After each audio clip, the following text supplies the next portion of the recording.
You don't need Raynor that. Naturopathic Massage Worldwide podcast. And today is our first episode, and this is very exciting because we are with the creator of Raynor Massage. Brandon Raynor is with us today. Hi, Brandon. Hi, how are you? Good to I'm talk to very you, Lily. good. Yeah. And nice to talk to everybody out there as well. Yes, that's right. We've been talking for quite a while, and I mean, you have so many YouTube people like following you on your channel. Like how many? Like 80,000 or something? Yeah, we got 80,000 subscribers. It just I think we just hit that maybe today or yesterday or something like that. So that's a lot of people, you know, This is incredible. Yeah, yeah, for and sure. 40 And million views or something. So is yeah, it? it's Wow. a lot of people like it. Some people don't, but what can you do? That's You right. get that in life, don't you? I can't Yeah, please all the people all the uh, time. it's not possible for sure. So Uh, yeah, I think we were thinking of creating a podcast to really explain and show the philosophy behind Renault. Like to be honest, for me, it has been you know that I told this story so many times, but it has been so transformational for myself, like life changing. That and it's, I can see that with my clients and all the students that are coming, every year to see you and I mean. 80,000 people on YouTube, it shows something. It's so special. And I reckon that would be good we were thinking that would be good to actually go back to the origin, really, where all the story started. How did you come with this amazing idea? Yeah, yeah. Well, it is a long story. That's all I'm right. getting old now, 54.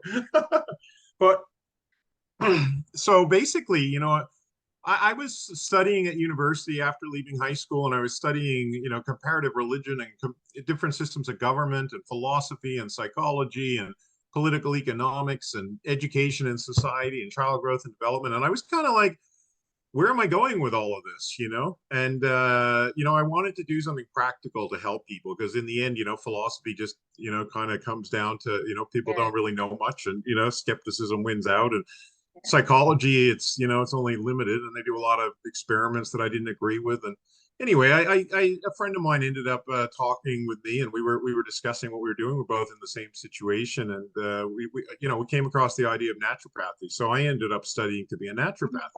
This is going back to 1990. By the time I first started, I was in university in sort of 87, 88, did a bit of traveling and that sort of thing. But by 1990, I was like, yeah, I think the idea of being a naturopath was really good. In fact, I'd never had a massage or a massage, as they say. They did in the United States and Canada, they use the word massage. I got a story about that later on too. But anyway, yeah, I'd never had one, and it was my first year of my naturopathy course, which was 4 years, was learning a remedial massage course, and I liked it. It was good, But when I went to work at a health food shop in Sydney called Macro Whole Foods, which is now quite famous in Australia because it's owned by Woolworths, and but back then it was like the best health food shop in Australia. And I was very much I'd become vegetarian when I was 17, and I was very much interested in food and nutrition and things like that. And that was one of my passions. And this shop was just all organic and biodynamic and things like that. And I used to just work there while I was studying, like because I was studying my correspondence. So I used to just get big bags of sunflower seeds and put them into small bags and that sort of thing. But they used to have a Shiatsu clinic upstairs, and I'd never heard of Shiatsu before. And it's Japanese acupressure massage. And I'd go up there, and sometimes I'd feel like I was in like what they talk about brain fog, or you're feeling a bit out of it or whatever.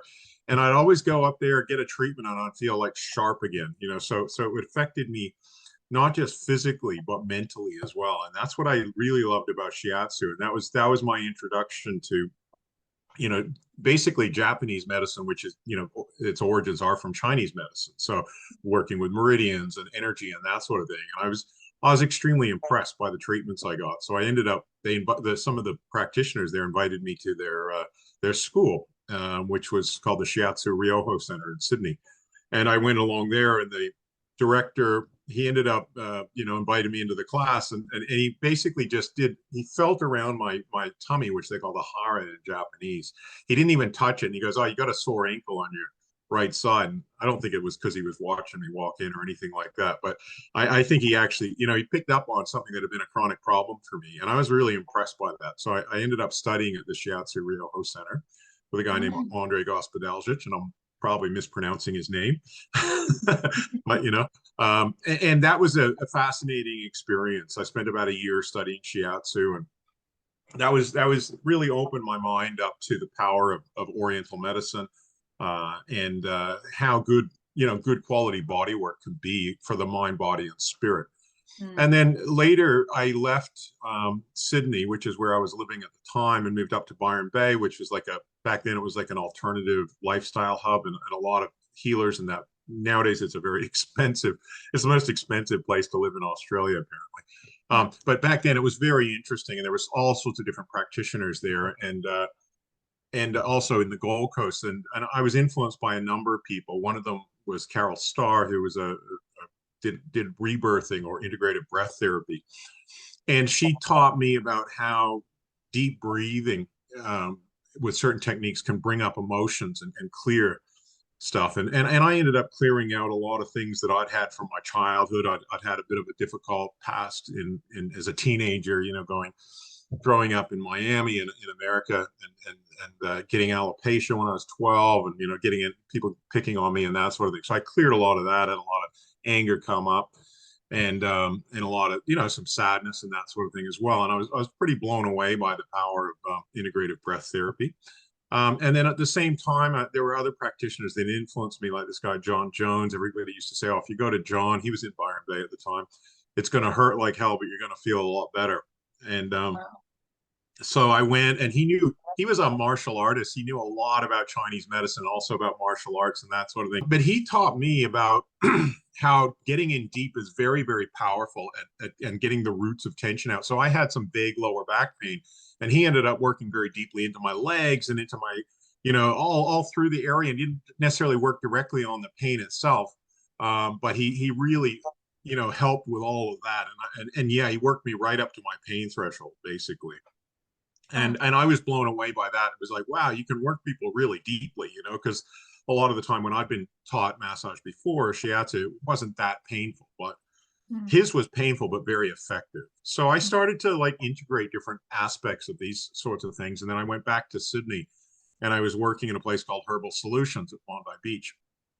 When I was working at Herbal Solutions, I was in charge of the massage department, as well as being a naturopath and prescribing herbs. And there was a guy named, what was his name? Peter. I've forgotten his last name, but so he ended up teaching me some work called loin work, which I'd never heard of before, and I've never really heard of since. But there was What a is guy in it? America that was teaching very deep abdominal massage. And I'm not Ah. sure the exact spelling of it. I've Googled it a bit, and there's a little bit of information. But he would go really deep into my abdomen, and he would talk about how deep abdominal massage could fix lower back pain. And so coming from the front helped the back. And not many people were doing deep abdominal massage. And so that really kind of got me interested in the effectiveness of abdominal massage. And then I was, obviously continuing working on people throughout. And I still remember the first time I saw a guy have like a chi or emotional release. And I was working on him. He'd gone through a lot of stress. He'd just come out of or going through a divorce, or coming out of a divorce, and he was really tight. And I ended up working him quite deep, got into his belly, and his whole hands were shaking, and he was just, having the full emotional release. And I'd never seen that before. So it was a combination of the deep breathing mixed with deep massage, mixed with, a lot of the energetic work from shiatsu and working with meridians to a certain extent. And so that made me kind of go, wow, I was pretty blown out by that, and like, wow. And I thought, I actually was, quite concerned about him. Thought, oh, I hope he's not going to die or something like that. But he didn't. You. So lucky, otherwise I could be in jail, Yeah. But he didn't, and he survived, and he felt a lot better, and he released a lot of things and emotions. And so it was like, wow, I didn't realize what could happen with such powerful stuff about the energy movements and the just the deep breathing and the whole thing. The whole lot started to combine together. This was like maybe 2000, 2001. And I was just starting to teach, because people would come in and ask me, oh, I'd really like to learn what you're doing. And I'd say, well, I was a bit, I didn't want to be arrogant, but I said I could probably teach you more in 4 or 5 days than they'll teach you in a year at one of the big schools, because a lot of people are coming to me actually back then that been doing like 6 months of training at one of the big massage schools in Sydney, and they were like, "Oh, I'm really disappointed. This isn't what I expected it to be." They were just rote learning muscle names and never really doing anything, and the massage itself was just very superficial, So they would ask me about that, and they go, and I go, well, look, I'll teach you, what I know, and so that's when I first started teaching. I actually taught a bit of Shiatsu in 1997 in Byron Bay, but by actually just, I think it was 1999, I first started teaching in Oh, Sydney, and then wow. 2000, so I was practicing and teaching at the same time. And then by about 2000, it was just very successful. And I was traveling. We'd moved to Brisbane at that stage. I was teaching in Brisbane, teaching in Sydney, and then I started teaching in Melbourne and teaching in, it just started to boom. And I was just having huge class. People loved it, basically. And so by 2001, I think I was teaching in New Zealand, teaching in Canada, 2001 or 2002 in America, in England, so just those early years, it was just expanding, and Wow. again, Oh, great that's nice. success all over. People loved it. And at the same time, or just previous to that, I was also learning. I'd done my diploma in Chinese herbal medicine, Mm. and I've done a diploma in Ayurvedic medicine, which is the traditional medicine of India. And they're looking at different, again, the energetic systems of the body and the connection between the mind, body, and soul. And all of that theoretically fascinated me. And I started to integrate, that into the practical world. As well as getting a lot of, I traveled to Thailand, and I did it later on. I did a Thai massage course as well in America, and so I started to develop more of a holistic perspective on, first of all, who or what is the human being, and their, the energetic systems underneath it, the emotions, the spirit, that kind of thing, and how that works with tension, and then looking at the different massage systems from around the world. So I spent a bit of time in Japan, and training with different Shiatsu therapists, and realizing that there's actually quite a few different approaches to Shiatsu, not just Zen Shiatsu, but all sorts of different, different teachers. It's like often like a martial arts school has a teacher, and then they have their own particular style. And that's how Shiatsu is. And I realized even in China, I went to Hong Kong, even in China, a lot of the acupuncture teaching and Chinese medical teachings were according to different teachers. Some of that got standardized with the communist revolution, and they didn't like free thinking teachers as much anymore. But when you look at the whole perspective, it starts to become very interesting. And I moved to Hawaii in 2005, and spent a lot of time looking at the Hawaiian philosophies of healing, especially, understanding what they mean by the spirit of aloha, but also the whole, again, more of a spiritual perspective on the human being, and using some of the Hawaiian massage techniques as well. Although by that stage I was living in the most actually native Hawaiian part of Hawaii, which is Makaha. And when I practiced there in some of the parks and things like that, I still remember one guy saying to me, my auntie do lomi lomi ain't nothing like that. And it was just really sweet. But it was just like, by that stage, it was it was just getting quite powerful what I was practicing on people, and people were starting to realize that. So all of that was in the early, 2000, 2005, and that sort of thing. And then, basically it just continued on, and I learned more and more, teaching all over the world, traveling, and in between teaching, I'd go and get treatments. I'd go get treatments all over America, Canada, New Zealand, you know, um, Australia, England, Europe, and just what's going on, as well as Japan, Thailand, and that sort of place, and just try and seek out some of the best therapists. I learned a lot actually I forgot to mention, one of my teachers actually in the late 90s was a Japanese therapist at the Hilton Hotel, and he trained at the Tokyo School of the Blind. And because in Japan, a lot of the best therapists were blind, or partially, he was partially blind, and he taught me so much just about feeling energy. It was kind of like almost part of traditional Japanese culture. They even talk about like the word "how are you" is genki desu ka, which means how is your ki, basically, and the word for weather is tenki. So, but he taught me the sensitivity required too to energy, which is definitely more a part of Japanese culture.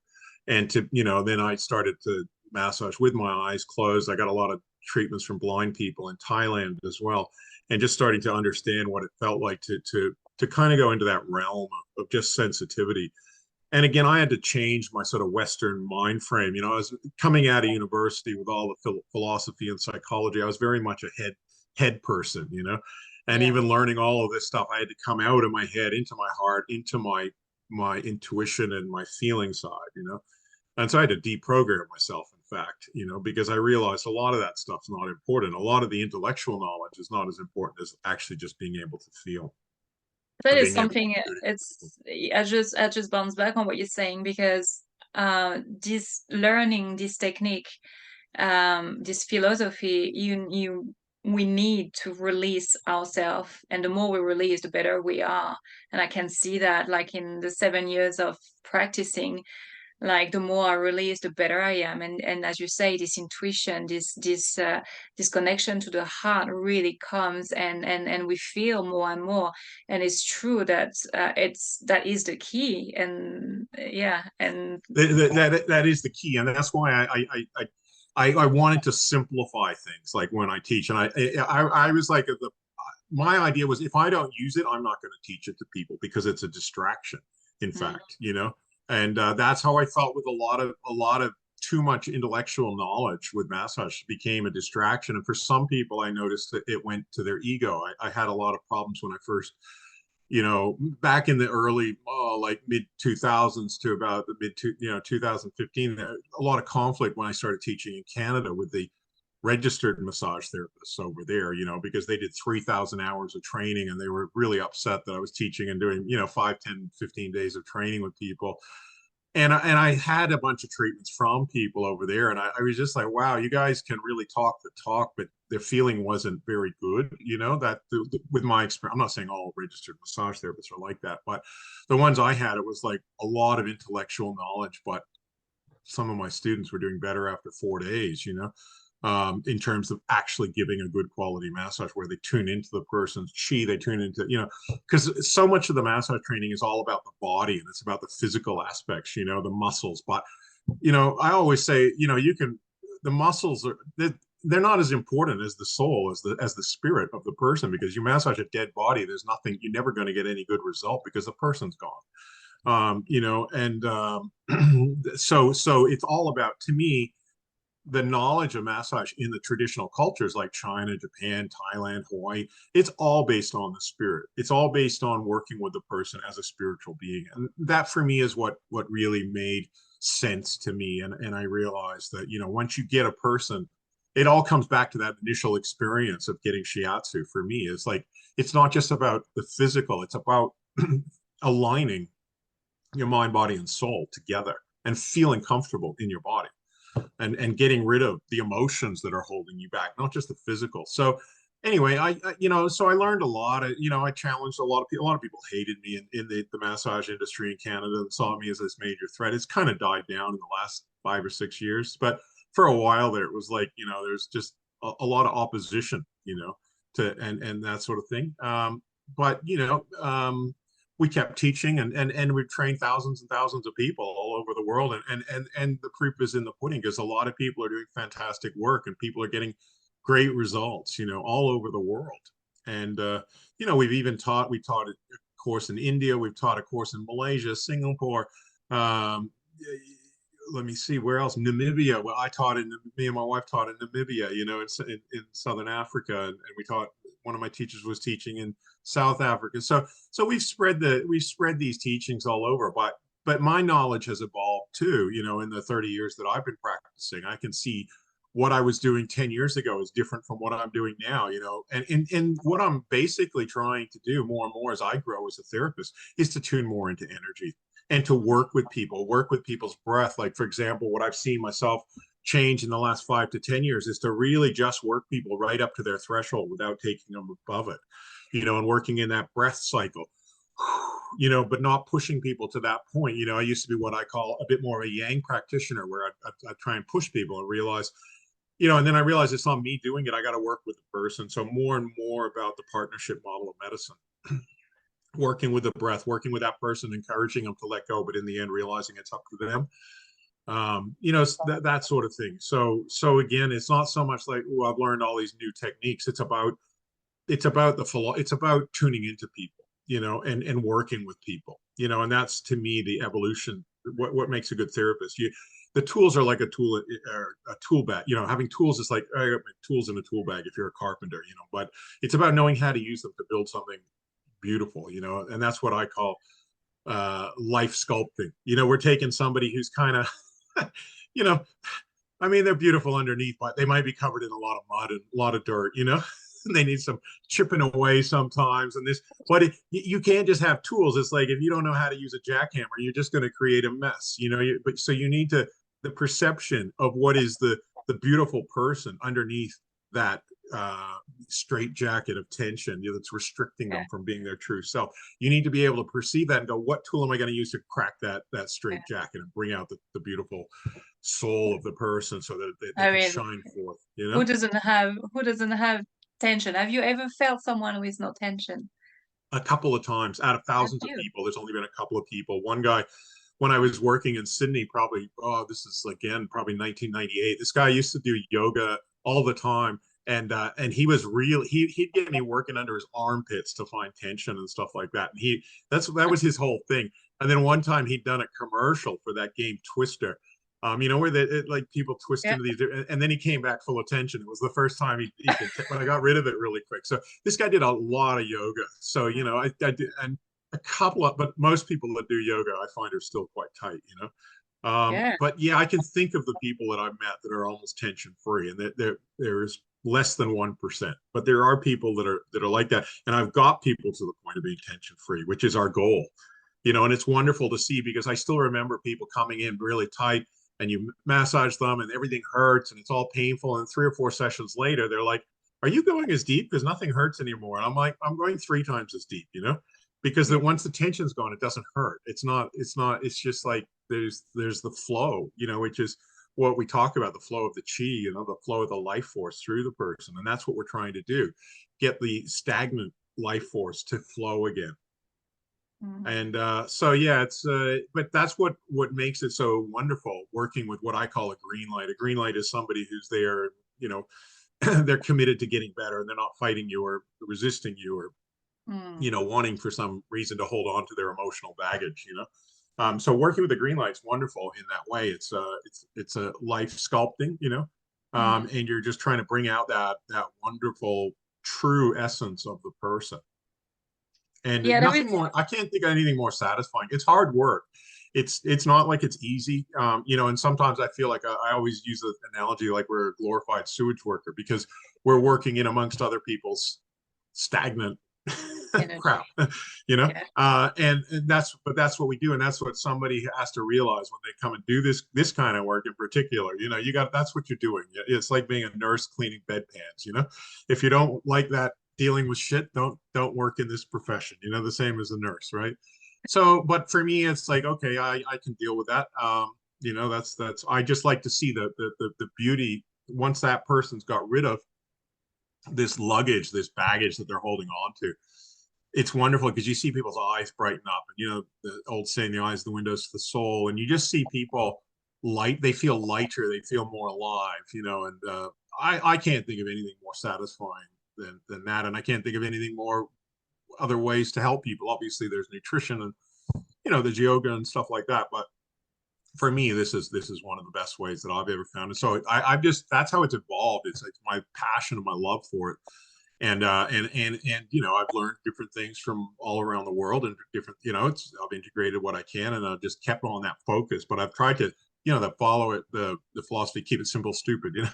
Yeah. Like I just try to keep the goal there. The goal is always find and get rid of tension. And anything, any technique or any philosophy, anything, breathing, whatever, or even if it's might be cracking a joke with somebody, it's always with that goal of finding and getting rid of the tension, you know. Mm. And so if you keep that goal in mind, then the rest builds on that. Otherwise, some people just have a goal of doing a routine massage. You know, like, oh, I'm going to do, you know, 5 strokes like this, 2 strokes like that, and get it all done in 60 minutes. They're not even having that goal of finding and, you know, but for me, I just go, let's find and get rid of anywhere where this person's holding on to chronic residual tension. Mm. and then if they're a green light, you know, that's where the magic happens, you know, Yeah. until that person becomes tension free. And then it's just like, okay, well, there's nothing left to do. We've done the job. Then we move them into maintenance massage, you know. So I always talk about two types of massage: excavation and maintenance. Mm. And excavation, most people need excavation and that could be 10 hours, that could be 40. Some people it's 100, 200, Mm. especially elderly people. I've seen that, you know, and you know, several hundred hours. It might take a year or two, but you know, I always think about, there's one of my clients, and she came, she was 82, but she came, she was actually working at a venue that we had here in Queensland, and just came in and was like, oh, what are you guys doing? She was bringing in some, you know, toilet paper and stuff for the venue. And we're like, oh, we're, you know, doing massage. And we have a student clinic. If you want to come along. So she came along. This is going back probably 5 years. And she was so tight and varicose veins, and, you know, but she's been getting massage now for 5 years, and her doctors couldn't believe it. She's, you know, reversed a lot of the aging problems that she had. You know, but of course it's always better to, you know, but that's taken a long time, a bit, you know, even if we make 1 or 2% progress. But the doctor, her arthritis was, you know, she was about to go into a wheelchair, and then, you know, she's playing bowls and doing all sorts of stuff. So stuff like that is also really wonderful to see. But I always think it's better to treat people from, you know, if you can, from children. Stop the tension building up from a childhood, you know, and then keep them loose their whole life, and they're going to have a much better quality of life, and they're going to have a much longer duration of life, because tension to me is one of the biggest killers, because it stops the blood flow, it stops the nerves working, and where there's tension, toxins tend to build up more too, Mm. so we get all sorts of different problems. So yeah, So you it's think it's exciting. important? You think it's important to give massage to children? The younger, the better it is. Is that right? Yeah. Absolutely. Yeah, yeah. I've been massaging my kids from the time they were born.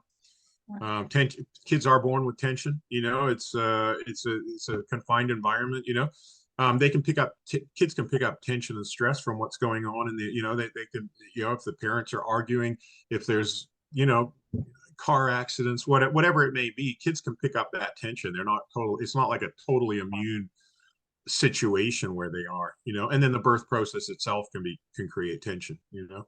So kids are born with tension, and then you got growing pains, and then of course, you know, kids pick up on the environment, you know, like I was even still remember this one guy, and he had asthma. And when I worked on him, he started having these emotional releases from the time his parents went through a divorce. They were arguing and fighting all the time. That's when he got asthma. So you think about it, like if a kid's in an environment where the parents are fighting and stressed, then they can stop. They don't want to breathe. You know, it's like you don't want to breathe. So he got asthma, and then all this emotion and memories came back as I was working on him from the time his parents went through the divorce. So there's a lot of problems can, you know, we pick up on our environment and things like that. And I've seen that in countless times, you know, as Mm. you're aware, you know, I mean, we pick up on things. So yeah, you know, like, you know, massaging through these times is better for the kids. You know, I personally have been through a divorce. Massage helped me through that particular situation and the stress involved, you know, letting go of the emotions and that sort of thing, you know. So countless times whenever you're going through a particularly stressful time, it's good just to, you know, But work that's out so those very. emotions don't build up. Go ahead. It's so important to really have that said, because in our society we really tend to separate the mind and the body, when actually the body holds so much. And yes, all this tension from everyday life, from the stress, so, and a lot of people, you know, like coming 50, 60 years old, never been massaged before, and like you come like with a hammer and it's like bam, Yeah, bam. that's it. The jackhammer, and you know, although sometimes you got to be also, you know, gentle and yin, because they won't let you in if you go, you know. So I always look at Chinese concepts of yin and yang when I'm approaching people. You know, sometimes you got to be very gentle, very sensitive. Other times you got to be quite firm and strong, and you know, that's again, I always say, make the massage suit the person, not the person suit the massage. You know. And so we have all these tools in our tool bags and approaches. And sometimes that can be the way we talk to people. It can be the way, whether we crack a joke or whether we don't crack a joke, all these sorts of things. our design should be designed, around how are we going to help get this person into a relaxed state where they're deep breathing and can work with us, what we call a green light state. Right, because some people, they're not going to take you seriously if you're joking or whatever, so you got to be serious with them, right? And then they can rely, oh, okay, this guy's professional. Other people, if you're too serious, they like, especially like in Australia, as you know, the culture here is very much every second sentence is usually a joke of some sort, and if you don't joke, then people feel a bit uncomfortable with you. So in Australia, when you're working with like what we call tradies or truckies, different people, sometimes you kind of have to crack a few jokes and then they feel comfortable with you. So it's not just your approach to massaging people. It's also, you take into account their culture and who they are and that sort of thing. And how are you going to build what I call the bridge of trust with that person, so that they can just go, okay, I can just relax with this person. I trust them, and I can just deep breathe and let go of whatever it is without embarrassment, without feeling shy, or without feeling like judging, what I call a judgmental frame of mind over our own crap. We got to realize it's just our crap, and we're better off letting it go. And so that's actually a skill in itself. It's a bit like being a chameleon in some ways, relating to different people, and that's sometimes difficult, especially if that person's from another culture, or certain things you might not know how to kind of relate to that particular person and their cultural attributes or whatever it may be. So it requires a lot of flexibility, in my opinion, if you're trying to relate, especially in a multicultural type of situation. Yeah. I've seen that in my class. Like I always think, there's one class where I had a guy from East Timor, and I hadn't met anybody from East Timor before, and he didn't really relate too well with the Australians in the class, and the culture was completely different. I had to try and figure out, because I've never met anybody there from that culture, and it's like, you got to, okay, well, they're more serious there, or they're more, do you know what I mean? So it's like, all that's also part of it, and I find that fascinating, because like I like to travel and I like to be in different parts of the world, and I'm a multicultural person. My dad's Australian, my mom's British. I was born in Canada, lived in Africa, lived in Miami in America, so lived in Hawaii. And I kind of consider myself quite multicultural, but of course there's so many cultures in the world, right? So we got to try and figure out how to relate to a particular individual within even and their culture. So I find it interesting. Like, it's never boring, and that's why some massage therapists find it boring if they're just doing a routine with people. 5 strokes this way, 2 strokes that way. I would find that boring. But when you make the massage suit the person, it's not just like the physical massage. It's about trying to tune into that person, trying to work with that person, trying to get them to deep breathe, trying to get them to feel in a non-judgmental frame over letting go of emotions that are creating that tension in the first place. So it's very much an art form, in my opinion. Like, we've got scientific aspects to it, but the art form is the one that takes is the predominating thing, rather than, technique is below art form. I'd rather have somebody who was very good at tuning into me work on me and only have 5 different techniques than have somebody who's technically very good but doesn't have the tuning in ability, or and I've experienced that with a lot of massages. You can figure out what are the qualities that make a good massage therapist, and that's something we try and teach people. And empathy is one of the most important ones. Without empathy, it's going to be just a technical thing. And when I mean empathy is tuning into a person, also perception is there. Perception of blockage, perception of what's the real person, and what is their blockage, or even their fake self is what I call it. And sometimes people are playing games with you, like maybe they've been playing games their whole lives, covering up some sort of emotion that they've got, by a fake thing. I'm okay, I'm this, or I'm a really funny guy, but underneath it they're actually a really sad person. Yeah. You can see that even in some comedians who have committed suicide, Robin Williams, or different people. Some people just, they can put on this thing of being funny, but underneath it it's just a mask. And I see that with different things, all sorts of different things, whether it be anger. You get the passive aggressive people. I'm not angry, but they really are. So part of what we're doing is also being able to perceive, that's a huge part of it. Perceive what's really going on here, and not just buy into people's lies. Because I always say, the mind and a person could lie, and they often do. There's so many people, but the body doesn't. The body, you'll find things. It's like, well, why are you got this blockage here? It's, with emotions, it's often in the abdomen, but it could be in the hips. It could be anywhere. But a lot of it's abdominal tension, and there's always that point, especially one of the most powerful points is what I call the rock in the belly, or which is what we call the big toe belly bands. And so many people are holding on to so much stuff in there. Um, and it doesn't lie. If it's tight, there's something going on in there. Yeah. So that's part of it too. And again, it's that working. What I've specialized in, or what I've decided over the years, is only wanting to work with green lights. Because I've spent a lot of time working with people who you want to help them get better, but if they don't want to get better, they won't. And you can't work on them. It's that old saying, you can lead a horse to water, but you can't make it drink. So I don't know if you know that one. You heard that one in English? Yeah. So that's the whole thing. And that's something that I guess as I get older too, I don't have time for people. I don't want to work on people that don't really want to get better, because it's a waste of my time and a waste of theirs. And if you're confronting somebody about something that they don't want to be confronted about, they'll just get angry at you. Yeah. Like if they've got repressed anger and you're going, oh, you're angry. I had a friend of mine. I was like, oh, I think you got a lot of repressed. You just end up yelling at me and go, I'm not fucking angry. And I was like, okay, sure. Keep your delusion. You know what I mean? It's like, so, that's if people want to be deluded, they're going to stay that way. Yeah, well, it's just this lie. I guess to start this work, we need to be ready to open the Pandora box and get rid of our own shit, basically, because otherwise, yeah, we just keep lying to ourselves, and yeah, we're never gonna be able to heal. Because That's right. yeah, That's right. And it's a partnership model of medicine, so if the person, so that's the key thing too, is like, I don't really take it on. I've seen people can get quite, caught up in their ego about being a good healer or whatever, but really it's a partnership model of medicine. So it's, if the person doesn't want to work with you, you can't do anything, you know.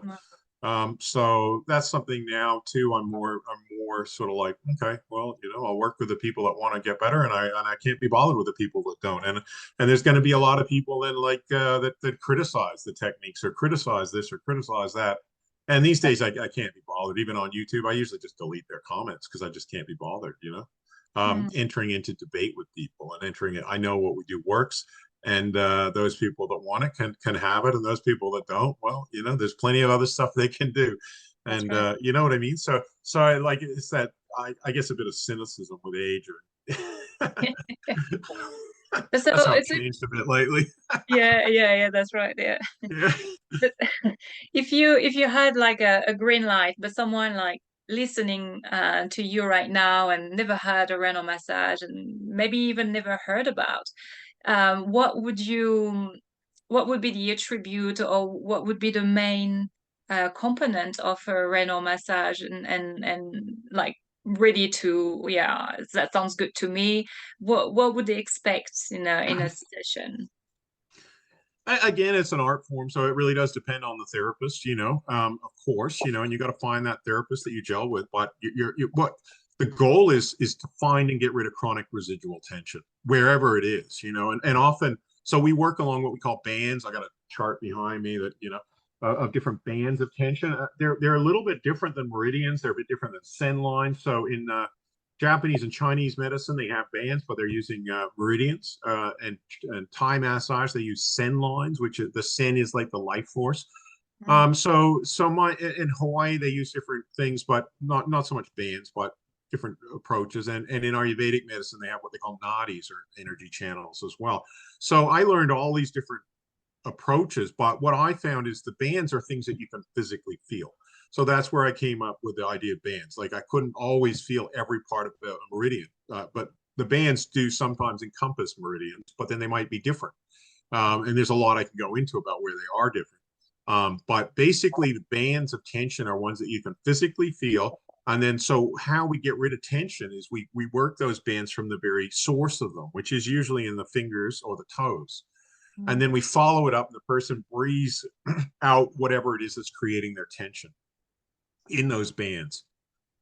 So that's what a person should expect from a good Raynor massage therapist. Somebody who finds, first of all, finds and diagnoses where the person's tight, and then gets rid of that tightness. And and again, it depends on, like, some therapists I might have trained early 20 years ago, and I've learned a lot in 20 years. So the ones that I've trained more recently are probably going to know some of the what I've learned in the last 20 years. So when you're seeking out a Raynor therapist, it's got to be somebody you want to find that is well, kind of what I'd call up to date with their knowledge, but also he's going. You'll feel it. You'll feel it after. You should know after one treatment whether this person's going to be able to find and get rid of your tension. Their hands should speak for themselves. It's not even it's not even whatever things they've got up on the wall. It doesn't matter in a sense. The hands speak for themselves, and the treatment speaks for themselves. You should feel. You won't always feel, like some people might feel sick afterward, because if they're holding a lot of toxins, like cigarette smokers in particular, people who've had drug issues, there's a lot of things, people on poor diets. I've seen some people just feel really sick after a massage. So that doesn't mean the massage was bad. It means that the person had a lot of toxins in their body and that got stirred up. So actually, if the person continues with that process, then they'll hopefully get rid of their toxins and hopefully come to a point where they no longer want to put toxic substances into their body. I've had a lot of students even who have been smokers end up having like they get this cough, and they cough up this phlegm and mucus that they say tastes terrible, and it makes them, and they know it's nicotine and the toxins from and then they want to give up smoking. So sometimes you can't always judge the massage from whether you feel better right away. Because we can have what we call a healing crisis, and that's where we feel worse before we get better. That could be physical, as I say, with toxins. It could be emotional. There could be old feelings come up. You could have old memories come up from childhood that may be uncomfortable. But that in the end, if you clear these things out of your body, in the long run, you're going to feel better, and that's what we got to look at. But yeah, short term, a person can feel worse. The healthier they are, the less likely that is to occur. And I always say to drink plenty of water afterward to minimize the toxins that can be stirred up. But you'd feel, if you can work with a therapist and they can feel your tension and get rid of it, that is the key. And then a better therapist just gets rid of more tension quicker. And it comes down to a point where a really good therapist, most of the time, they're working just at what the person can handle, not their limitations in getting rid of tension, but what the person can actually breathe into and let go of, without it being overwhelming. We call it regulated release. And with people, like I said before, people are very toxic smokers, and then we want to make that release more moderate so that we're not overwhelming them, because the kidneys and that sort of thing can only handle so many. The liver, the body's organs can only handle so much processing of toxins as well. And also the mind. I've had people where I did like an 8-hour treatment on them, and they're like, I didn't know who I was after that, because they were living a fake life. They weren't tuned in. And so that can be also, confronting, where a person has to retake stock of who they are after they got rid of this crap that they've been, acting and the acting and the, what I mean? The whole bullshit, what I call the bullshit, of not being true to themselves. And so on an emotional, spiritual level, that can also take a bit of time for some people. They're only ready for that journey back to truth and back to their self, at a certain pace. Confronting certain things can be scary, and if you confront a whole lot of things all at once, it can be a little bit overwhelming for some people. So a good therapist regulates the pace of the treatment. So that's what a person wants to look for in a therapist. We do have a listing where people we've trained have a listing when people can find a therapist. That's raynormassage.com/graduates. So people can find a therapist. But I always say, like it's an art form, and you always want to make sure that you gel with that practitioner, and that because it's also an individual thing. We're not just training people to be robots. We're not training people to, so there's the art form, there's the sense of aloha in their heart, the sense of love and care that they have for other people, which is, as I say, in Hawaiian massage and Hawaiian philosophy, is so important. So make sure that person's coming from a state of care and love. And that's something we can teach, but we can't like, you Yeah. know, yeah, we can only assess that in a certain way. You know? So seek out a good therapist. You know, you'll know a good therapist. You'll gel with they'll gel with you. And some people it's just not everybody gets on well with each other. That's so take your time, figure out who you can work with, check out 3 or 4 different people until you find one that you resonate with, you know. And once you start to feel it, yeah, I can work with this person, then go through the process of finding and getting rid of all of your chronic residual tension, even if that takes 40 hours, if that takes 60 hours. It's the best investment you can ever make in your life because you'll live longer and you'll live a happier life, not just longer, but happier.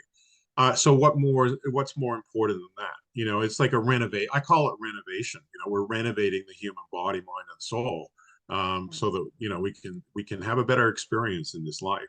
Because being full of tension is a bummer. Basically, the more tension you have, the more suffering you're undergoing, whether that be physically, mentally, emotionally, whatever, or just being out of touch with your spirit while you're on this planet. You know, so get rid of it. Once you found somebody that can help you, invest that time and money. Yeah, it might cost you, but it's the best investment you'll ever make because once you've gone through the excavation process of getting rid of all the tension that you've built up over this lifetime or wherever, maybe another one, who knows, then you're just in maintenance, and all you have to do with when you're getting a massage is get rid of the tension that you build up over 2 weeks or 3 weeks or a month or something, and that's easy. I mean, it can still be emotional if you had an emotional time, somebody you loved has passed away or something. People, we have emotional things that can happen. Then it can still, but it's the best thing to get rid of all of that. That's why I always say for nurses, for people, police, paramedics, so many of them are out on PTSD because they've got this chronic buildup of emotional stress, like firemen pulling dead people out of cars. You know what I mean? Like in one week, that can still be enormously stressful, and that's what they do for a living. So those kind of people, in my opinion, should first of all, yeah, have the excavation massage, but they might need a maintenance massage every week, just to deal with what they've seen that week. Mm. So whereas other people might not need that maintenance massage so often because their life is not so stressful. It's at that particular time. So I always recommend with excavation massage, people have as much as they can. So maybe that might be for some people that are really committed and not so toxic, that might be 2 3 hour treatments in a week. So that if you have 50 hours work to do within 3 months, you're completely renovated. Um, you know, but other people, like I said, the more toxins they have, the more, you take it at a slower pace. It might be 2 1 hour treatments. It might be 2 2 hour treatments. But if you do much less than an hour a week, it's going to be very slow. Mm. It's still going to make progress, hopefully, as long as you're not building up more tension in that week than what you're getting rid of. But it's going to be slow. It might take 6 months, that sort of thing. So I encourage people that are healthy to get, a lot of treatment while they're excavating. Then once you're completely tension free and the therapist goes, I can't find any more tension, you're ready for maintenance. And then you figure it out. Like, should I get one once a week? Should I get once a month? Should I get two? If you're coming a long way away, you might want to get a 2 hour treatment every month. So you've let a little bit of tension build up, but in 2 hours, the therapist should then be able to clear out all of that chronic tension. So it's not so chronic anymore. It's not like concrete. With some people, it's like dealing with concrete, right? It shouldn't be like that, and it shouldn't hurt that much too, right? No. What really hurts is the chronic tension, Mm. not the stuff that you build up over a week or a month or something. It shouldn't. There's exceptions. Some people have like MS and things like that, where they're going to always everything's painful in their body. But for the majority of people, maintenance massage should just generally feel pretty good. It's kind of relaxing. It's not, Mm. and it might be a little, like I said, might be a bit of emotion. If you've had an emotional time, it should come out really quick. Mm. People that have just had an emotional experience, it usually comes out really quick. Whereas if it's embedded and been there for 30 years, 40 years, it takes a bit, it takes a fair bit more treatment. So that's what we do. We excavate a person, then we maintain them.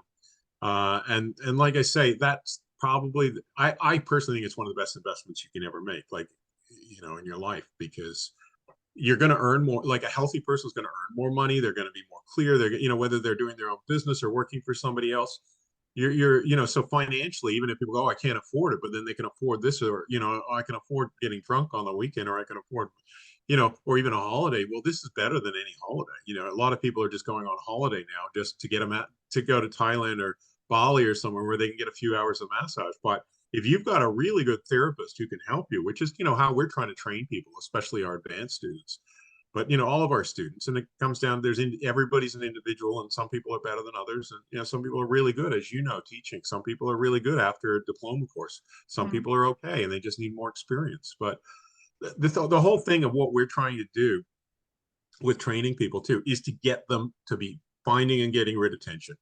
And then over years of experience, they just should get better and better and better, and more training from us. They just get better and better at that simple goal, finding and getting rid of tension in a wide variety of people, being able to work with a wide variety of people and get rid of them, get rid of that tension, not get rid of them. But Yeah.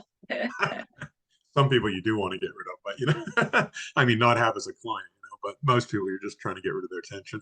But but as a way you were saying earlier too, as a practitioner, it's important to also get rid of our own tension, because this is how we're getting better too, like, and tuning more with the person. Mm.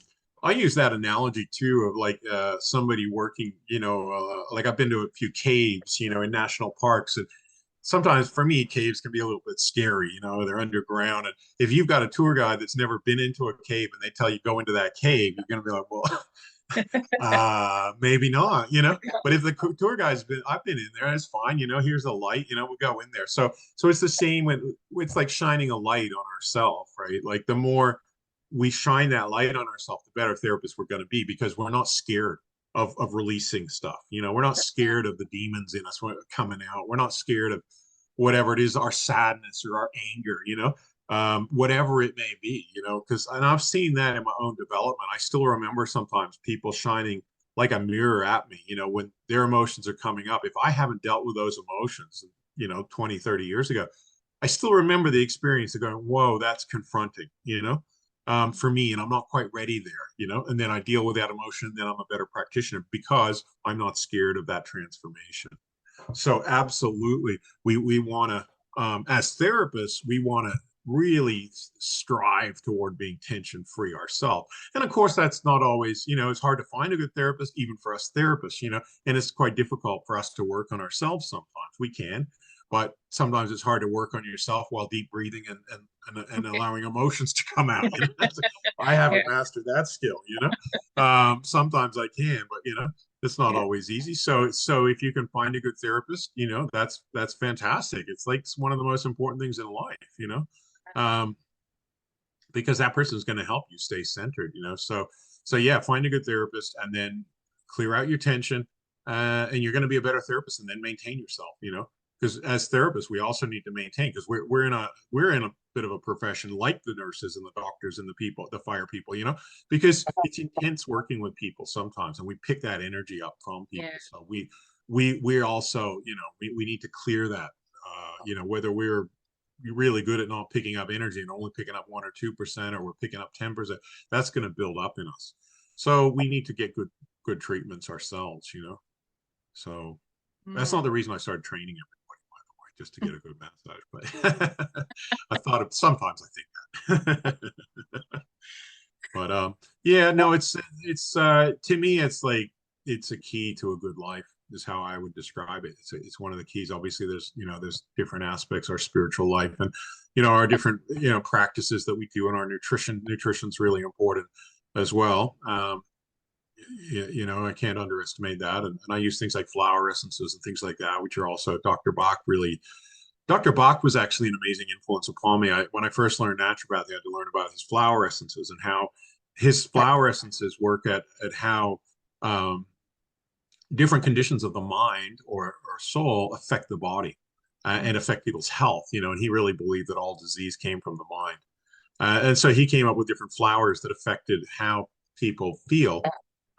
He'd put them in sunlight in a bowl of water for a day, and then preserve them in brandy, and then you take them, and it can really affect it brings you back to your true self as well. And I was quite skeptical when I first heard about them, and I was like, oh, I don't know about this. But then I started using them more and more. I'm like, wow, how I felt yesterday. I took the flower essence, or within a couple hours, I feel quite different. And that made me also realize how important the mind is about tension in the body. And I've been using those for like 35 years or something now. And I found them amazing, and just the whole philosophy behind it. And, actually made me appreciate gardening and flowers and things like that more. And our connection with nature, because I am a naturopath. So I'm more holistic and integrative with different approaches, but he certainly was an amazing influence upon my understanding of the mind, body, spirit connection, and I think he was an absolute genius for his time in the 1930s in England, quite a conservative time, and just how his whole philosophy. So I use his stuff as well. I sometimes even he'll have like dandelion flower essence, which helps with stiff musculature, and for some people, and the dandelion leaves and things like help also with the liver, and detoxing. And in Chinese medicine, tightness in the body relates to the liver, and I've found, and repressed anger, of course. So I found with some people, no matter how much I massage them, I couldn't get them to release. But if you give them a flower essences, or you give them, maybe even some dandelion, I make a dandelion chai with people. That helps release the liver, which then helps release the emotions, which helps release the tension. Because if ever you've gone up against somebody like with a tight jaw, or really tight musculature in their body, and you work them, it's like, whoa, they just don't want to let go. And it's because they're holding on to anger and control issues. And once you can let the mind let those go, then the body will let go. So I use integrative approaches, not just with massage therapy, but I use like, okay, how am I going to help this person from a holistic naturopathic perspective? And herbs, flower essences, and nutrition are my other tools that I like to use to help people. Oh wow, yeah. I've seen a few videos where you do muscle testing on people. Muscle testing has been amazing, and that's something else that Carol Starr taught me originally, was using kinesiology, which is, a lot of chiropractors use it to diagnose, which is a weak muscle to do with the subluxations in the spine and things like that. But I use it for diagnosing flower essences, and for you can diagnose foods, which foods are good for you, and that's amazing too, because it's like, is your chi flow flowing through that particular muscle, and if you've got a strong yes or no, then you can use that to diagnose which particular medical substance is good for you, whether that be a flower essences, food, or a herb, or that sort of thing. So yeah, I find that really good as well, and I've done a lot of work. She actually taught me a lot of stuff, even to work on, getting rid of trauma from different past lives, and breathing, and this life. It was pretty fascinating stuff. So I find kinesiology, and I did Touch for Health 1 and 2 as well, which was also really interesting.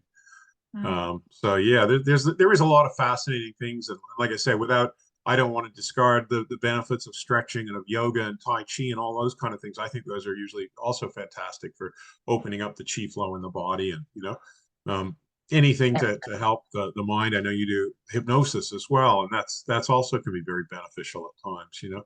So whatever's going to help, basically, with that final goal, is how I look at it. We'll use it. The final goal: find and get rid of tension, find and get rid of any blockage, whether that be emotional, and get the person truly aligned with who they really are. And that's the goal. And so that's how I've simplified, even learning like when I had to learn Ayurvedic medicine, we had to learn all these Sanskrit terms for different things. And then Chinese medicine, I was learning Chinese terms, Japanese medicine, Japanese terms, Hawaiian terms, you learn in Hawaiian, and my brain just wasn't quite very good at I still have difficult, I'm not really good with it is what is actually good with your technique is that, as you're saying, the bends are physical, and it's really something that you feel. So at the beginning it's a bit hard to follow, really, but then when you get used to it, it just makes sense, and it's just easy, and it's magical, because really there is something about it where you at the beginning of the foot, and then you're working on the big toe, and then suddenly they feel a ping in the neck, and oh yeah, it is quite amazing. hilarious. And like you said, it's not just a theory, you know what I mean? It's not just, there's a theory of meridians, and the different people have different theories. This is something you can feel. Everybody, you can feel it, and so it's no longer theory. This is fact, That's right. that people have these bands, So yeah, it is amazing. It's mind blowing, really. I mean, the more I learn about people and nature and the world, and of course, you just get more and more you know, the mind becomes, you know, more blown away, and you just have to become humble. And that is one thing that I notice is the difference between like Eastern philosophy and Western. You know, when I was studying Western philosophy at university, you know, it's almost like Descartes, where I think, therefore I am. Well, no, you could not think and you still are. But you know, it's all about the mind and understanding this entire world. You know what I mean? That's Western, whereas Eastern philosophy is just being at peace with who you are as part of the world, and not trying to understand it with the mind and the intellect. You know, and that's something that by studying both systems of philosophy, I gravitated more toward the Eastern approach and the harmony. You know, you can see that in some of the Japanese things of like doing the tea ceremony and things. It's about calming the mind. I noticed that when I was at university and I was first learning even Tai Chi, which is a Chinese martial art. But you know, you had to calm your mind right down to be able to do Tai Chi because it's slow, you know.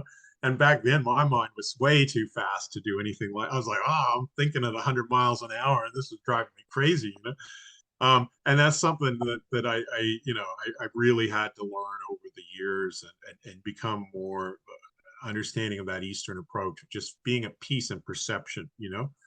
Mm. Um, and that's even my Shiatsu teachers used to say, "Oh, Westerners work way too fast," you Mm. know. And when you feel that when you have a practitioner that's like caught up in their head, you know, and they're working too fast, they're trying to, it's their mind instead of deep breathing and just working, you know, tuning into the life force, you know. And that's again something that I really give credit to, you know, like my teacher Yujiro Ogawa, who's in Tokyo. I'm still friends with him, and you know, he just I realized, you know, like wow, it's a cultural thing as well, you know. You know, we're And it's when the release happens, when the healing crisis happens, like because it's often, yeah, I've seen you in so many courses and also online where you know you just put your hand on the belly, like 'cause sometimes you do the pumping, but you now I sort of kind of understand when you stop, and there is this moment where you know you need to stop and just slow down, and this is when there is this huge release, and the person's like, mhm, finally I've got this time to let it, and yeah. this is just incredible because Mhm. it's simple technique, but it's far out It's so many. far out and it's so Yeah, profound. so It's the feel yin and the yang. You got to be able to understand the yin and the yang to be a good practitioner. And some people think it's all yang and it's about me doing it and all that. It's not. It's about tuning into the nature of the person. You know, I mean, it's like, and they're breathing and they're really, and they're letting go. The walls crumbling, I call it. You know, and and you know that fort that they have around their heart or whatever, just starting to let go, and then all the crap all that, as that fort dissolves, that's all coming out, you know. And so it is just, we just have to, I think, being humble and just keeping that perspective of just, you know, awe and reverence, I call it, for nature and for life, you know, because it is such an amazing thing, you know. And when you have that, not trying to, ooh, I got to understand it with my mind. I got to, you know, because that's what a lot of the massage schools, they think, oh, I'll understand the human being by knowing all the Latin names for the muscles, you know, and knowing all the bones, knowing the, you know, and they've forgotten about the spirit. They've forgotten about the chi, which is the most important thing. Because I always say dead people don't pay anyway, you know. You know, but it's like it's the life, because we're all going to die. It's about, you know, but in the meantime, it's like how, what kind of quality of life are we going to live, you know?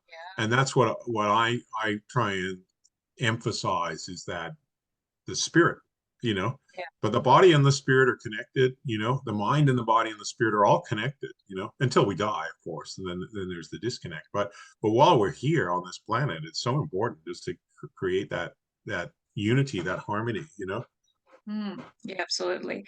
It's so yeah, amazing to hear this philosophy because behind us, you know, you're always showing the techniques and you're the joking around and it's so good to hear. And I really hope that people will really understand the depths of, you know, from when you started your journey to really understand how, yeah, deep this philosophy technique that you've created, because it's so holistic, it's so powerful, so beautiful. Mm. Yeah. yeah, so I really hope that, yeah, our YouTubers will Yeah, understand yeah. and say, wow, okay, yeah, now I understand even more. Yeah, I think sometimes, I do joke around, or sometimes in my videos, I work people quite hard, or people have these, even yourself, you have these, you've had, and I've had it, sometimes people are like, wow, he fucking screamed, he's Yeah, really, whatever. And people can judge the release. Oh, you made that person cry. No, no, I accessed their, people don't understand what we're trying to do. We accessed what's there that's unhealthy, or restricting the person and keep it, and then they let it go, and that's the important thing. And as I say, it's like, I do come, having spent a lot of time in Australia, we do joke around quite a lot over here, and I've absorbed that, and it can be healthy at times, to have a good laugh, yeah, but at the same time, that people might not understand the seriousness of what we're trying to do, because there's humor, and and I think it is really good that people understand this is a lot of depth gone into this, and it's we're at a fortunate stage, in history, where I've been able to bring, also get knowledge from different parts of the world, whether it be from India, whether it be from China, Japan, Thailand, Hawaii.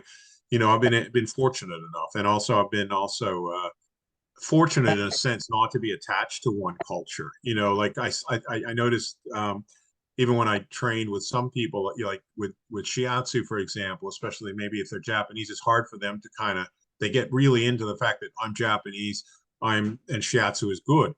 But if you're not, and like, because I don't really care like what nationality I am, I can get, well, I like this about Shiatsu, but I like this about Thai massage, I like this about Hawaiian, and it just becomes I can bring the best out of each, what I consider the best out of each of them, without being attached to or identifying. I call it false identifying as one particular culture. Sometimes people on YouTube are like, oh, is he Australian? Is he American? Is he Canadian? And in fact, my accent even changes when I go to different countries. oh really, does I it? always, yeah, yeah, yeah. I notice as soon as I'm back in Canada, I'm starting to say a and out and about and house and all that. And then I Funny. go to America and I'm not swearing as much as I do in Australia.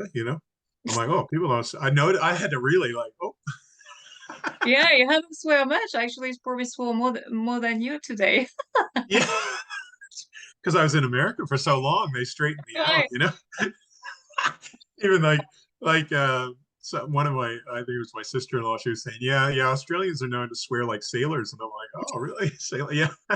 But it's sort of like, I was like, well, I didn't realize the sailors swore as much as they did in Australia. But yeah, over here it's like, yeah, so I got used to that, and, so I changed. Yeah, yeah, um and but that's just part of, I'm not really attached to being Australian or Canadian, or I can look at them and kind of go, there's good and bad about each of the different cultures. yeah, And I think I'm fortunate in that way, yeah, yeah, having grown up in different parts of the world, and different, and having a multicultural family, and that sort of thing. yeah, And so that's also for me, keeping an open mind, not being kind of falsely, that I can learn these different things and I can change who I am. Like I've seen a massive change on me from the time I was, at university, and that's, 35 years ago or whatever it was.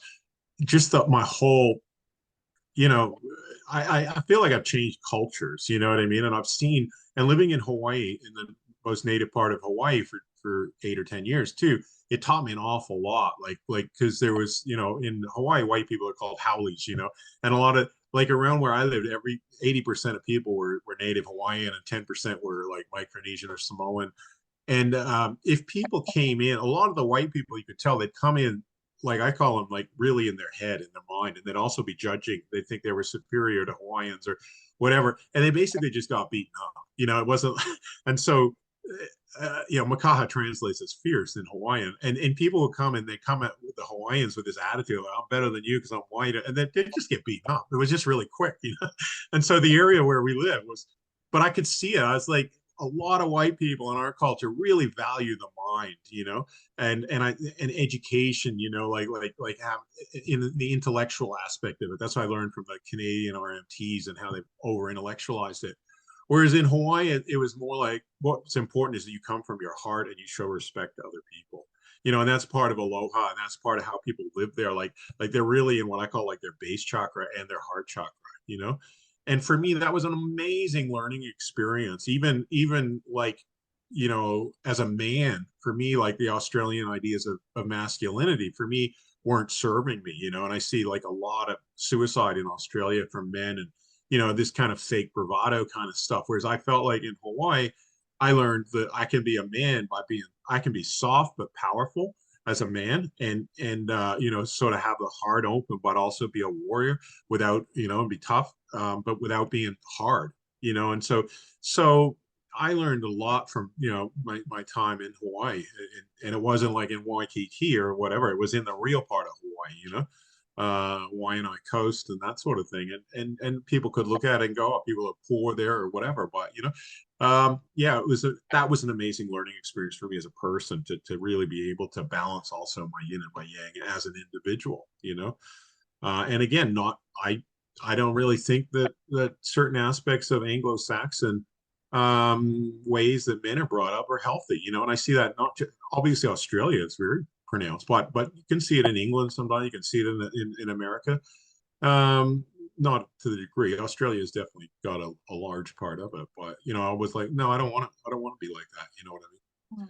And then I can also then help other people, other men in particular, but other women. I can, just in their own journey toward wholeness, But sometimes, yeah, I really think in growing as a human being, sometimes you got to look at your own culture and you got to go, well, that's fucking not functional. Sorry, I'm swearing again now. But that's not functional. I want to get rid of that, you Yeah. know? And so I want to be me. I don't want to be an Australian. I don't want to be a Canadian. I don't want to be an American. I don't want any of these things to define who I am. I want to be me. And if that fits in, if certain aspects of a culture are healthy, fine. That's nice. If the culture supports you as a person and your growth, then fine. But if it doesn't, get rid of it. I even knew a lot of people in Hawaii who were Japanese and who didn't like they moved away from Japan because there's a saying in Japan that if the nail sticks out, hammer it down, and that's that whole idea of cultural, to be Japanese, you have to be like this. But you get it in England, you get it, I'm sure you get it in France, you get it all over the world, certainly It's get a, it in Australia. it's such an interesting concept because indeed it really has a big impact in our life. And also, yeah, when we start working on ourselves, not only we release our own issues and problems, but also, yeah, there is like a collective a cleansing, and that is happening at the same time when we work on ourselves, because indeed we are part of a society, of a culture, a country. And yeah, so it's also interesting to have, yeah, and to understand that when we start working on ourselves, it's not only we heal ourselves, but also, yeah, the culture we're in. And so it's quite And interesting. sometimes that can be confronting for other people. Yeah. Like, it's like the whole idea that, like, I was talking about this, men don't cry, right? Like it was very strong in Australia in my father's generation, and people didn't, and sometimes when you're working on people and they have a lot of grief, they don't let it out, because they were taught as children, don't cry, or women don't get angry, or whatever it may be, right? Suck it And up, so it becomes cupcake. all, what's that? Suck it up, cupcake. Here is Yeah, what we say. suck it up, cupcake. Yeah, that's right. It's all like it's all Hate repression and stuff. So it. all of these things we have to confront sometimes in our journey toward wholeness, and we have to go, well, that's no longer healthy for me. It's like somebody else has given me a definition of what it means to be a man. If they say men don't cry, I'm like, well, who are you to tell me who I am? Or this, or Japanese people shouldn't do this, or Yeah. Australians are like this. Who are you to tell me who I am? Because otherwise you're living you're disempowering yourself and letting somebody else tell you who you should be. And so it's that combination of psychological healing with, like you say, sociological healing. When we look at, that was one of the other things I studied at university, was sociology or social anthropology, and looking at different societies and different, when you heal yourself, you, like you say, you have an impact upon that society as well. That society is trying to impact you, but you're Yeah. wanting to have a positive impact on the rest of your society to help it to evolve and grow. And if it's got unhealthy things, sometimes that encounters opposition. But you got to stay strong. in who you are if it's a healthier approach. So it is fascinating, the idea of, heal yourself, heal the planet, and looking at, healing yourself and healing your society. I mean, we see that, like, we could look at all these stupid wars that are going on today. I mean, people are hating each other because of their nationality. They don't even know each other. I mean, there's that, I always look at that thing about World War I, where there was the Christmas truce, and the German, I think it was the French and the Scottish and the Germans all got together and had a game of football, and they were like, well, why are we fighting each other? It's because of other people want them to fight instead of them being true to themselves and going, hey, I'm not going to fight a war that I don't believe in. They were always taught to disempower themselves. I have a bunch of theories about why men aren't supposed to cry. It's because they're not supposed to be in touch with their heart, and because they're supposed to be soldiers that do whatever their officers tell them. And that's very common in the Anglo-Saxon and a lot of European traditions, and you can look at World War I as an example. My grandfather was in there in the British Army. How destructive that is when people can't come back to their heart and go, no, I'm not going to do what you say just because you told me to. I'm not going to kill that person just because you told me to. That person's also spiritually my brother, my sister, and so it's very important, because we can lead to these stupid wars that we're seeing today: Russia, Ukraine, the Palestine, Israel. People aren't recognizing the spirit in each other, and they're not exercising aloha and love and respect for each other. And then so many people are dying, so many people are suffering, so and false identifying me, my tribe, my group of people, my nationality. You guys are, we're the best, you're the worst, and it's just so toxic. It's destructive, and what it could lead to nuclear war if we're not careful. So the complete destruction of everybody on this planet. I mean, that's how dangerous these things are when they're not dealt with, and people don't know how to come from aloha and love and respect for each other. And that's what I think massage is so good at practicing. You learn to care for each other. And of course, it's one of the qualities. You mentioned what are the qualifications. I know we were talking about that. Well, to me, one of the most important qualifications to become a massage therapist is about love and care for each other. And when I talk about love, I'm talking about the love in the highest form. When they talk about with Greek, they've got the agape, philos, and eros, and I'm talking about more, the agape and philos type of love, care and love and heart, and if you don't have that, you shouldn't really get into massage, because you could be actually somebody who doesn't have that. Could be a dangerous therapist, or they could be a sleazy therapist. I've had to deal with people that have been sleazy, and you're in court against them and all that sort of stuff. They're misusing, I call them wolves in sheep's clothing, using massage as some way to for their own benefit, to exploit people, whether that be sexually or controlling or ego or whatever. But we always, that's why it's so important that we practice coming from our heart. We work on ourselves, and we care about other people. And that is the most important qualification, because somebody could have a very low intellect. I've got friends with Down syndrome, and just because they're coming from their heart, when they touch you, it's healing, because it's that transference of energy. It's kind of like, I've done a little bit of Reiki and stuff, but I don't really know all the symbols and things. But I think the most important thing is when you touch somebody, it's like a connection from your heart to your hand, and your spirit to your hand. It's the energy, and that you don't need to have a high intellect for that. You can be very low intellect. You don't need to understand all the Latin names to do that. You just have to care. And then you come from your heart, and then you can start massaging and finding knots and bands and, building all upon that. But that is like the foundation stone upon which everything else works from, because somebody who doesn't have that, but has all the technical knowledge, again, I still feel like, it could be dangerous. Like, why are you massaging? What's your motivation? So that's the key thing. If anybody wants to get into this profession, if you care about people, then that's the most important thing. And if you don't, go do something else. I love that. That's great to be said. That really is a qualification, because it's not about knowing, and that I guess the next qualification is that you, as an individual, want to be a green light and heal your own stuff. That's your next qualification. Because if you don't, again, you probably shouldn't be in this profession. Because if you don't have that passion to kind of heal and let go, you shouldn't be really trying to help other people do that. So those are the two things: care for other people, but also a willingness to confront your own issues and go, yes, I have this. So, and then willing to let it go. I always talk about it's like being in Alcoholics Anonymous, you know. And as far as I understand the group, they make it, first of all, you have to admit you're an alcoholic before you actually are in the group. Because if you're not an alcoholic, why are you there? And they don't want people to, you know, so for us, it's like we have to admit we have tension, we have shit, we have, you know, unless you're in that one or two per, you know, one out of 1,000 that really don't, and you're being honest, most people have it, right? And you have to admit that you have it first, and then go, I want to get rid of it. So that's actually a qualification. It's a qualification to be a patient or a client, but it's also a qualification to be a therapist.